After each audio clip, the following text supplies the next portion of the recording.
What's going on, you guys? Welcome to another sick and lit edition of Wrestle Shade, and we are back in the building for another Pose recap. We're going to be talking about Season 3, Episode 2, Intervention. Now, let me just preference you guys.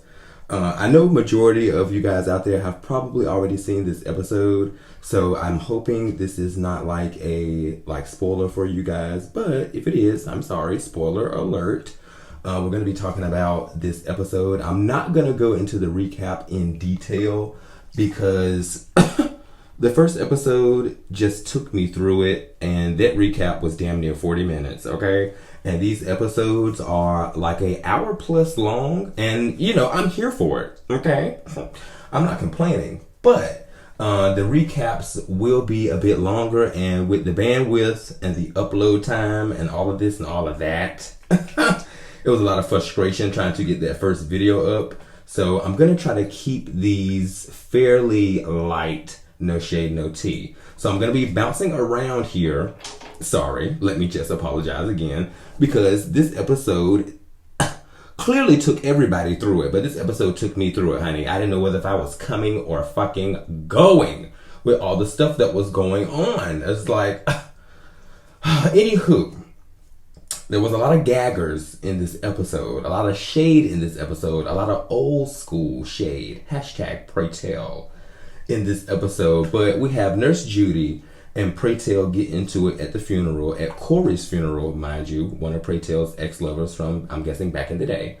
And Nurse Judy is kind of confronting Pray Tell about coming to the funerals drunk, smelling like alcohol, probably high out of his mind. And then too, like in Pray Tell's defense, no shade, no tea, when you've been to almost 2,000 funerals, honey, within a couple years, it's just like you kind of get numb, or you kind of do things to maybe make yourself numb. No shade, no tea. But Nurse Judy did get him together, no shade. It is a realization that Pray Tell, later on in the episode takes in, but it is something about him that he should maybe notice before other people have to tell him about it. And I do apologize, you guys, if you hear like water and stuff flicking and flickering in the background. That's because I am in the tub, bitch. Had to jump in for a spiritual bath. No shade, no tea. Let's see. We have the gang. Blanca, very concerned about Pray Tell's health, okay, and how he's doing all these drugs, honey, and no shade, no tea. Although they are prescription, guess what? They still are drugs, okay? Pray Tell is drinking like a fish, okay, in the ocean, bitch.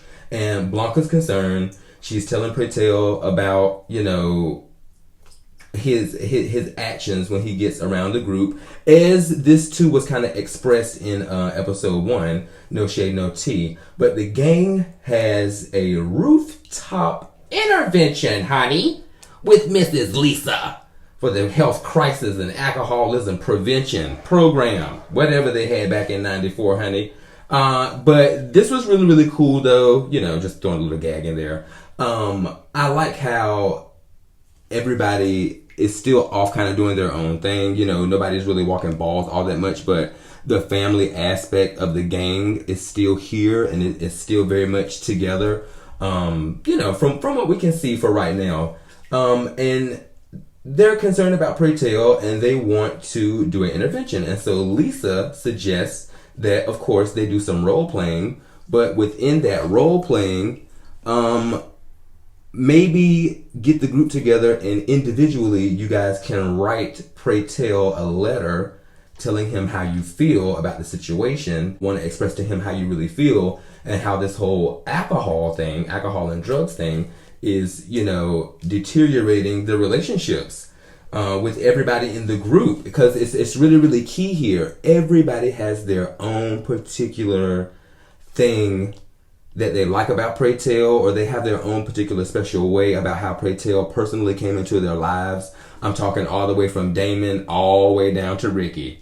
Okay? No shade, no tea. But we see that the gang is gung-ho about having the intervention. Electra and some of the other girls get into it while they're on the rooftop. Okay, the girls bring up that Electra maybe not is on the powder on the white girl, or doing drugs or drinking real bad, but she is really spending that coin, and her spending that coin definitely helps her cope with certain things that she's going through in her life. So we also had Lulu being really, really shady, and it's no shade, no tea. Lulu is cunt, okay, and she brings it when it comes time to the balls. But honey, I really been feeling Lulu always since season 1, episode 1. No shade, no tea. And you cannot forget, at the end of the day, these girls were ferocities, okay? R.I.P. Candy, R.I.P. Candy. But anyway, you can't forget, these girls were ferocities, honey. And Miss Lulu, she was very, very shady to pray tell, honey. She was shady boots, bitch. Saying some of the most underhanded stuff. And all the while, girl, you're on multiple drugs your damn self, honey. You're on one of the hardest things out there, honey. I'm talking about smoking it in a blunt and smoking it out of pipe. Hello. As we get along in the intervention, Lord, I said I was trying to keep this short. This is 6 minutes already. As we get deeper into the intervention, honey, and Blanca is talking and she's conversating with the girls, and we still got girls on the sideline being shady. Honey, we find out that Damon relapsed. And I'm just thinking to myself, honey, what in the world is going on? I'm just thinking to myself, what is the girl? Now, we done lost Chubby episode 1. And Lord knows I can't even keep count of how many people we done lost during seasons 1 and 2. And here we go, find out Damon done relapse. Now, we really don't know if he's dead or alive.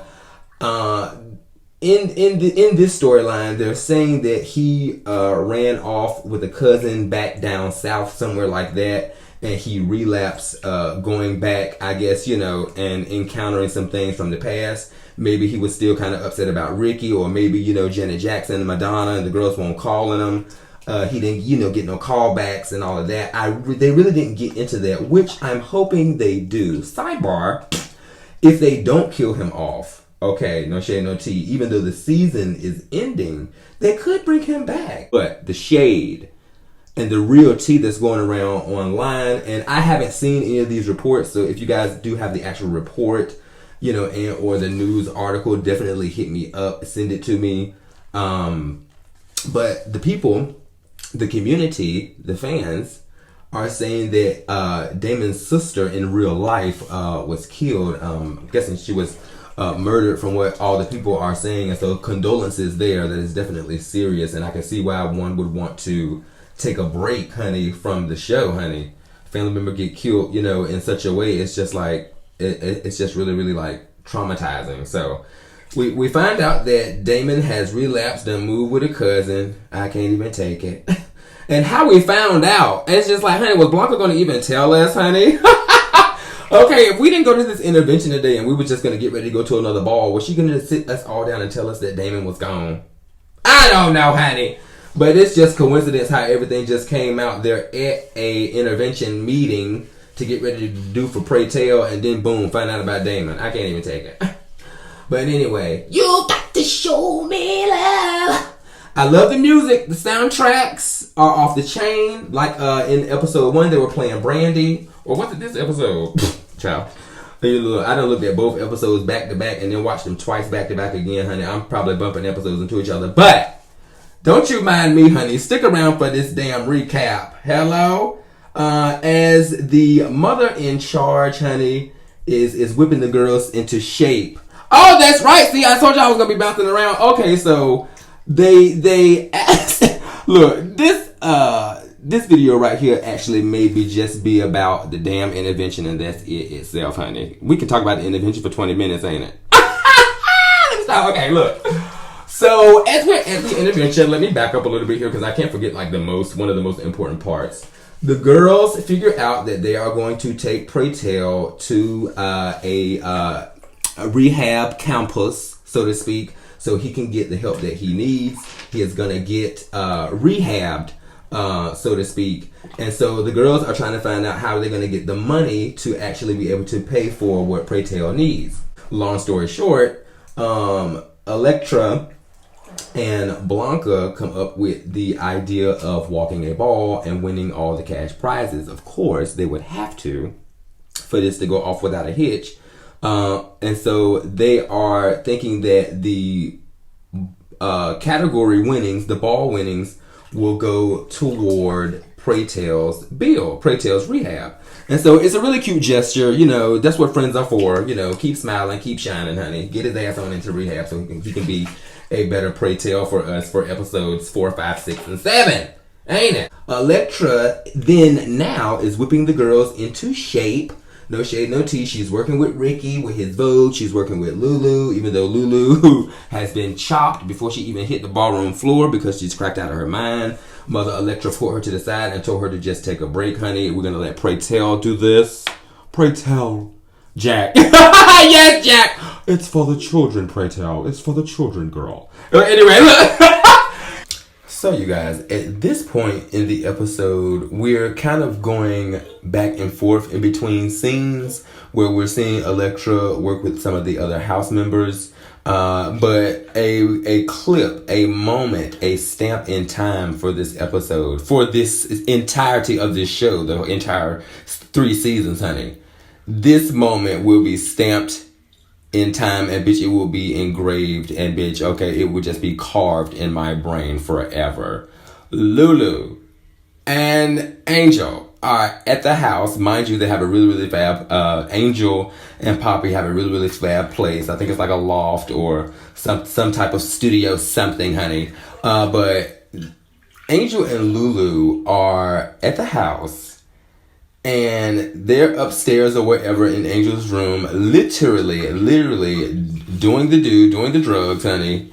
And they're both looking in the mirror, and Lulu is telling Angel about how she was in college, and the professors and the girls kept on clocking her, and that led to her dropping out and not really making it and succeeding how she wanted to.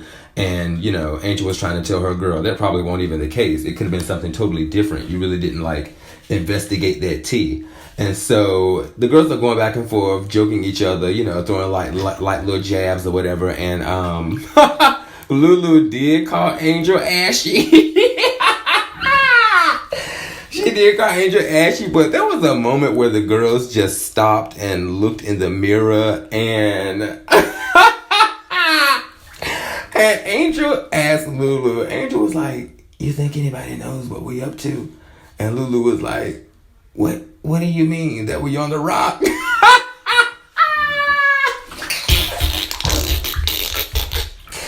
It just took me out. That part was just hilarious. I wish I could put the clip in this video for you guys, but yeah, YouTube, it was a mess. And then we actually cut to the scene where Lulu is practicing on the ballroom floor, and she's got Electra and some of the other council members there, and she's serving Tony Braxton. When Tony Braxton had the leather coat and the page cut, the really close cut, the red lip. However, I thought Lulu was eating it then, but Electra, she just won't seeing it. And so further on, Electra and Lulu have a heart-to-heart. Electra tells her to sit this one out, that Pray Tell is going to walk this lip sync category for the house. And so we get to take a break from all of the ball stuff, and we have Blanca nervous as all get out about meeting Chris's parents, like a Bill and Claire Huxtable tea, like the Cosby Show tea. That's what his parents give, and that's kind of what he gives too. No shade, no tea. It was a luxurious dinner at a very, very upscale restaurant. It was great to see Blanca in that energy and in a different environment. And for me, it was when the mama asked about the kids. I'm just gonna go ahead and get to it. The mama asked about kids and the boyfriend.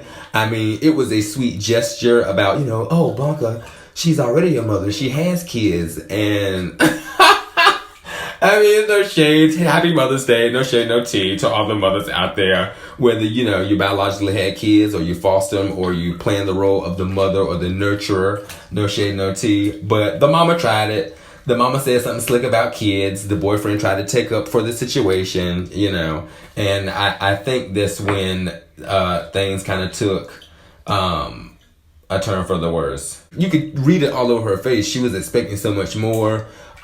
She actually, kind of like looked down on Blanca. It was like this look of, I can't believe my son is doing this. And so we get to a point in the conversation where, the mama is asking Blanca, what did she do? Here we go, the boyfriend again, trying to say that she's an entrepreneur and she's doing this and she's doing that. And all of that is very well true, but it's like he's trying to soften the blows a little bit and trying to answer for Blanca. That was my hindsight. He was trying to answer for her so that things maybe wouldn't get too catty. But shit got catty anyway. It was nice, nasty. It was sweet because Blanca told her she could have her cuticles done. She could have her cuticles looking healthy in no time.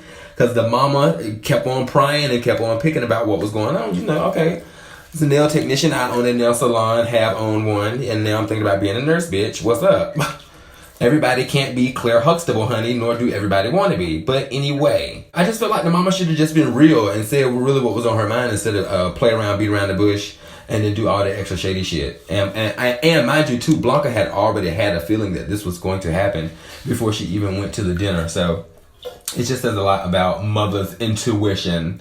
And I guess she leaves dinner, speed up, and they go to a ball. She's talking to Electra and Angel about the dinner that she had with Christopher and the parents, and Electra is just like, hell no, we're not standing for that. Trans women have fought for too much. You're not gonna let her disrespect you like that. Angel in the background talking about some, yeah, girl, it's a new time. And so they're telling her that she needs to confront Christopher and have him stand up and step up for her more, when the mama is being just all out disrespectful. No shade, no tea. This is where the episode took another turn for me. I gag, and I'm still gagging right now while I'm in the tub talking with y'all about this. It's just like, we find out that another member of the council is sick, so to speak, and Pray Tell is going to check on him, to see where he is, see what he's up to, and also to try to get him to come to a ball, to try to get him out of the house from being depressed.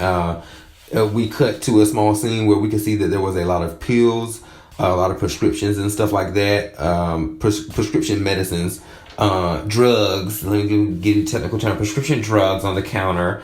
And I'm guessing that there was a particular pill that was a sleep aid, or it was like a relaxer or something like that.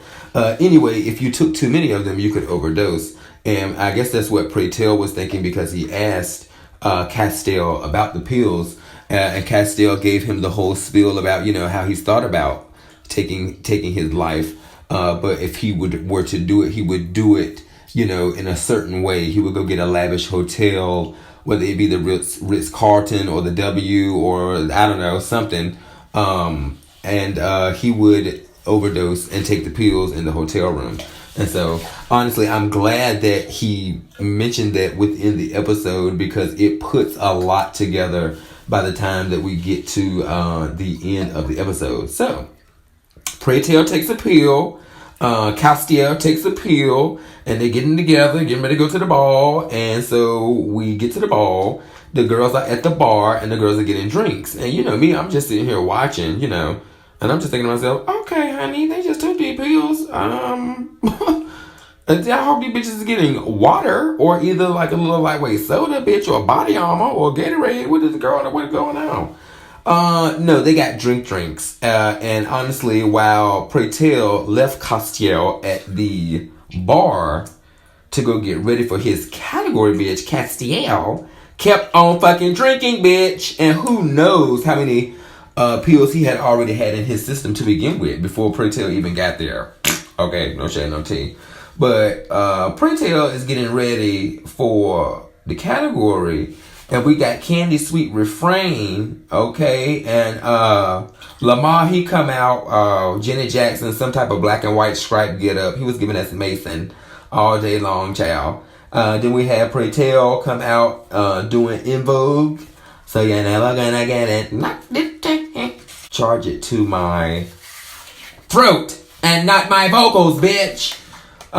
It was cute. Like I said, this episode, the entirety of the series, had really good soundtracks for season 1, 2, and I'm guessing we're gonna have a fire soundtrack for season 3, because this is coming into most of our era, honey.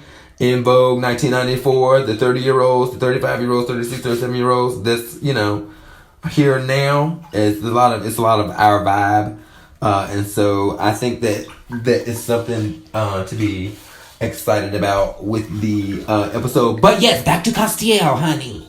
He done had a seizure at the bar, y'all. I just had to cut to the chase, ain't it?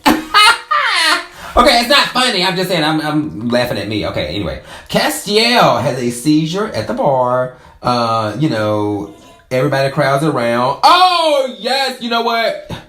I might have to do another video because I have to drag Lamar, honey, across these YouTube streets in real life and in the show. Let me stop. But anyway, the things that Lamar said to Pray Tell in episode 1 and in this episode, mind you, while we're kind of going through this whole intervention thing in the background, he probably don't know.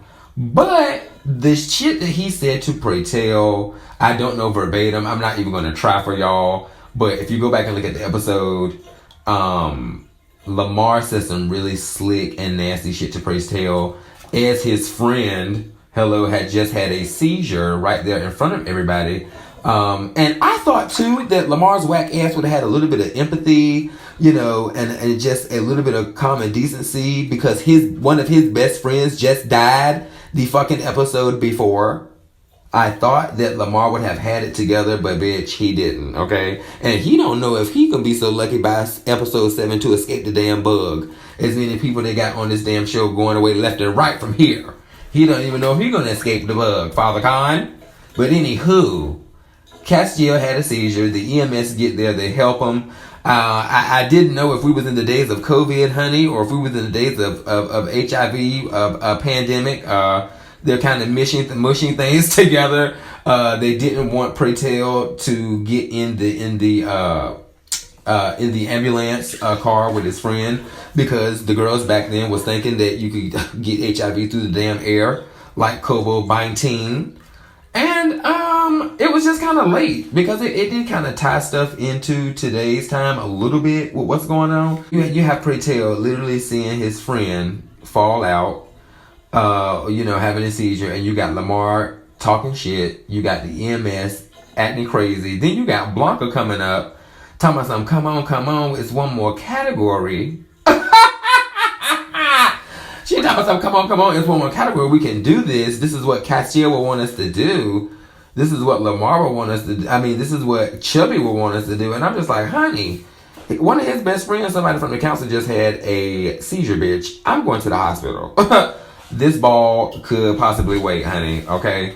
No shade, no tea. But Lamar tells Pray Tell off, and Pray Tell has just had it, and Pray Tell gave Lamar the right hook of the gods, bitch, and laid Lamar's ass out in that damn black and white, in that striped horizontal black and white. The family is back at the Evangelista house. We left the ball. Pray Tell won. Lamar was probably still a little salty about that because he didn't win the lip sync. We're back at the Evangelistas and everybody's talking, chit-chatting about the ball. And then we have Poppy and Blanca bring up this whole retreat type of rehab, type of get your shit together for Pray Tell. At this moment, Pray Tell really does not know that the people are planning to pretty much spring this intervention up on him. All the getting along at the table and talking about the ball, especially with Lulu ass in the background, it did not last long. And things got heated real quick. And like I said, I'm not even going to try to go over what everybody said. Y'all gonna have to go back and watch this episode. Give your credits to FX and give your credits to Pose, bitch. No shade, no tea. You have to go back and watch the episode because Pray Tell literally laid everybody out in that damn house, in that apartment, wherever the girls was at, the Evangelista house. I know that when Pray Tell got finished with that scene, I know that the directors and the producers and the lighting and the stage and the equipment bitch and the damn food boys thought that Pray Tell was talking about them. Thought that Pray Tell was talking to them. That was some real life shit. Okay, and the best part that stuck out to me, of course, I gotta go back to Angel And I gotta go back to Lulu, knowing what they're doing, honey, thinking nobody don't know. And Pray Tell got them girls absolutely together. He got them together because he said when he want advice from a crackhead, or when he need to take advice from a crackhead, honey, he'll go up the street and go get one and go ask for one, honey. Just go ask for the advice up the street. From the crackheads up the street. He said he gonna ask them if he need any real advice from a crackhead. And Angel and Lulu face cracked. And Poppy face cracked. And Blanca face cracked. And my face cracked. But not crackhead. Yes. But anywho, we have the people just pretty much telling Pray Tell, look, we doing interventions, okay? We're going to this place and we're going to pay for it. That's what we want, all the money from the ball tonight. Lisa said it. And then Poppy let that slip out. And then Pray Tell snaps, as we know. But we get to a point where Mother Electra gets up, try to put her 2 cents in at the last minute. No shade, no tea. After everything that got super, super heated, her and Pray Tell get into it. She picked up a glass and slammed the glass because he called her dusty old furs. And I mean, it's no shade. Everybody was they were coming for him in their letters. No shade, no tea. I mean, the most sincere one for me was Ricky's letter, because them two were actually in a relationship, and their friendship, relationship, partnership, and all of that stuff was on a different level from everybody else. And to Blanca's, I know that hers would have been, very much really, really impactful, because she knows Pray Tell on a different level as well. I mean, these girls go back to sewing effects together, sewing the outfits together for the balls, the season 1. Maybe Pray Tell need to get back into sewing, y'all. Maybe he need to pick up the needle, ain't it? Well, not that one, ain't it? God, they just keep on coming. Well, not that needle, but maybe he need to pick up the sewing kit. Okay, pick up the sewing machine, honey, and get back to sewing. And put them needle down. Let me start, okay. Ricky is leaving. After we had the argument at the house, this huge ass argument at the house, we get to Pray Tell's house. Thank the Lord he still got one, ain't it? All the stuff everybody going through, ain't nobody homeless. Hush, go, boo, hoo. We get to the house and Ricky packing his bags, honey. Ricky said he's done. Everything he said in the intervention letter was true to the T, bitch. He is done. He can't keep on staying in this situation just because he's afraid to live on his own. Okay, Pray Tell is really, really shady to the girls. I mean, you wouldn't really say nothing like that to nobody you love, right? I mean, he talks like, oh, well, girl, nobody don't want you neither. The only reason you here is because you got this and you got that too, referring to HIV and AIDS. And he's pretty much just telling Ricky that ain't nobody gonna want him neither, and this and that. And then, like the classic crackhead drunk, okay, he breaks down at the door when Ricky about to leave and about to call everybody bluff. Break down at the door. Oh, no, don't go. I need you, please. Everybody always leaves. And yeah, bitch, everybody leaves because of that attitude and because of that drinking. But probably so. Okay, get it together. Good shit, lollipop. No shade, no tea. And there was a moment where I thought Ricky was going to stay, but I was just like, you know what? This is it, honey. We got to see Ricky come together and be stronger and better. Oh, God. Oh, God. Too many blanks. But I thought Ricky was going to stay for a minute, but he actually left. Then, as soon as Ricky said that he was going to leave, Pray Tell turned just like that. Well, leave then. Some whack ass shit he said, and it's just like, girl, you was just in a whole nother mood, and you turned just that quick. No, I wouldn't been standing there with your ass neither. You would eat that TV dinner right by your damn self. No shade, no tea. Kudos to Ricky for leaving and going and stepping out and doing this thing on his own and just trying to make it on his damn own. Pray Tell needs to learn a lesson. And by the end of the episode, I'm guessing he gonna learn one. No shade, no tea. Ricky stuck to his word. Poppy has gotten Angel a deal. Angel really wasn't all that excited as I thought she was gonna be, but we find out that Angel has spoken with Lisa from the intervention hotline, honey. And Angel is gonna get herself together. She's going into rehab. But Poppy did get her a, what was it, Calvin Klein, Givenchy, Mizrahi? Who was it? What was it? I don't know. But it was a line. It was a label now. It was cute. He got her a deal. I'm guessing modeling or doing some type of runway something. You know, Poppy, you know, he's an exec now, honey. You know, he's picking the girls. He's calling the shots. He's making the coin. And seems to be like he want to marry Angel as well, because he actually tells her that she needs to get off of the rock. There's a scene when he... Oh, yeah, well, yeah, I think that... See, I told y'all I was going to be skipping around. No shade, no tea. But you know, the scene when Poppy walked in on Angel and Lulu, and Poppy cussed Lulu out, told Lulu to leave. And then he was talking to Angel. They had already been through drug trials and tribulations before, and now they're here again, bitch. 1994, bitch. New cut, new color. And Angel is still, you know, kind of backsliding with the drugs and everything, and he kind of snaps her ass back into it, and talks to her, and they really have a heart to heart. And I love the way that he is so like ride or die for her, and you can tell it kind of got through to her because she took the steps to get herself together and to do some type of rehab. So we fast forward to Blanca going on the second date. Look, wouldn't have been on the first one, but anyway, she did confront Christopher about you know, checking his mama, and you know, not why he didn't really say anything. And also too, we find out that I can go ahead and disclose this now. We find out that Christopher's father and Christopher are in like the kind of same line of work, so I can get a smidge of the mother's reservation when it comes to certain things, and I'll touch on that later. But we're at the second date. If I was Blanca, I probably would not have went based on the first one with that mama. But Chris and Mommy Dearest and Blanca are at the table. The daddy is not there.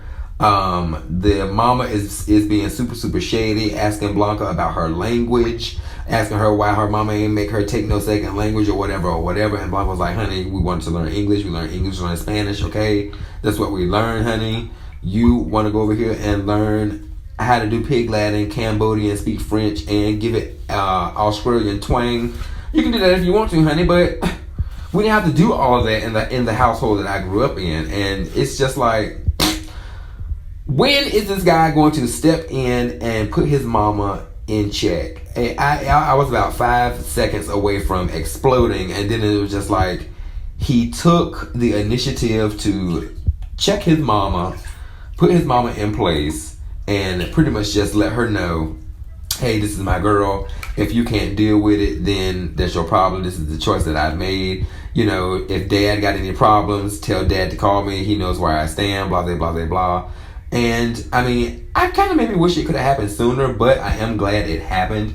We find out that the dad actually works with trans women, and so I can see why the mom is maybe kind of extra shady. And it brings me to ask if she really even likes what her husband does. Not to be shady against the trans community, but because of maybe her insecurities, or maybe what she thinks could maybe possibly happen between her husband, you know, and a trans woman, you know, under the cover of night. No shade, no tea. But yeah, because I mean, you can clearly tell that she feels a certain type of way. And when you find out that the dad and the son have that, you know, when you find out that the dad and the son have that common link, it's just like, wow. It's just like, it makes you kind of want to get more into the storyline. But after that is said and done, Pray Tell and the council get back together. Pray Tell tells the people, you know, that he ain't had no drinks. He wanna survive. He wanna thrive. You know, Jack and the other members of the council are giving him a hug, telling him that they'll get all through it together. But then they're trying to figure out, have anybody seen Castile? And we get to a point where Pray Tell goes to Castile's house. No, Pray Tell asks Jack and the other members of the council, have they, you know, actually seen him? And they said they went by the house and everything was nice, you know, like he had been there, but he maybe had stepped out or they thought he was at a relative's house. And so immediately we go back to what we talked about earlier about how Castile said that he would take himself out if things just got too bad. And so I'm guessing after the seizure, he just wanted to end it. And so we get to a scene where Pray Tell goes to the exact hotel where Castile says he's gonna be at, and Pray Tell, I thought Pray Tell maybe was gonna stop him right before it happened, but Castile admitted to Pray Tell that he wanted to live, and he did not want to take himself out. He just could not do it. And so we have this moment where the two guys, Pray Tell and Castile, they're in this realization where, we have to live, we want to fight to live, we gotta fight to live. Castile gotta stop with maybe all the medications if he can help it, and Pray Tell gotta stop with all this drinking and doing, these other handful of drugs. No shade, no tea. I mean, these guys are on the council, honey. The show needs you, honey, because one more person passed away, I'm just gonna lose it. I'm not even gonna know what to think. And so from Pray Tell and Castile hugging it out, and the girls saying that they want to live, okay, and they want to do so much more on the planet, we cut to the scene of Blanca, one of the final scenes, mind you, no shade, no tea. We cut to the scene of Blanca driving Pray Tell to, I think it was White Plains or something like that. Yes, White Plains Recovery. And so Pray Tell is going to get the much needed help. We end that episode with Blanca driving back by herself, smiling. And so through all the trials, tribulations, the thunder and the rain and the pain, bitch, at the end of the episode, things are kind of looking good for episode 3. I hope you guys enjoyed the recap. Don't forget to like, share, comment, and subscribe to the channel. Hit that bell notification to be updated and notified on when I upload more content such as this. And yeah, let me know what you thought about the episode intervention. Let me know what you think about the season so far. I know a lot of people on Reddit, a lot of girls on Twitter are absolutely bummed out that this is the last season. I'm hoping that something can be worked out where, no shade, no tea to Damien, he can take a small break and have like all the other girls maybe work something out with some type of schedule, and we could get some type of pilot going, or we can get some type of spin-off going where we can keep some of the characters, maybe introduce us to new ones, bitch. We gotta keep Pose going. I know the girls are also watching Legendary Cat Boo Cat Do Cat. I'm also going to be doing recaps and reviews on that show as well. I also to have wrestling on Monday. Don't forget to join me for Monday Night Raw in the building. So yeah, you guys, I will see y'all in the next one. About to get out this damn tub looking like a prune.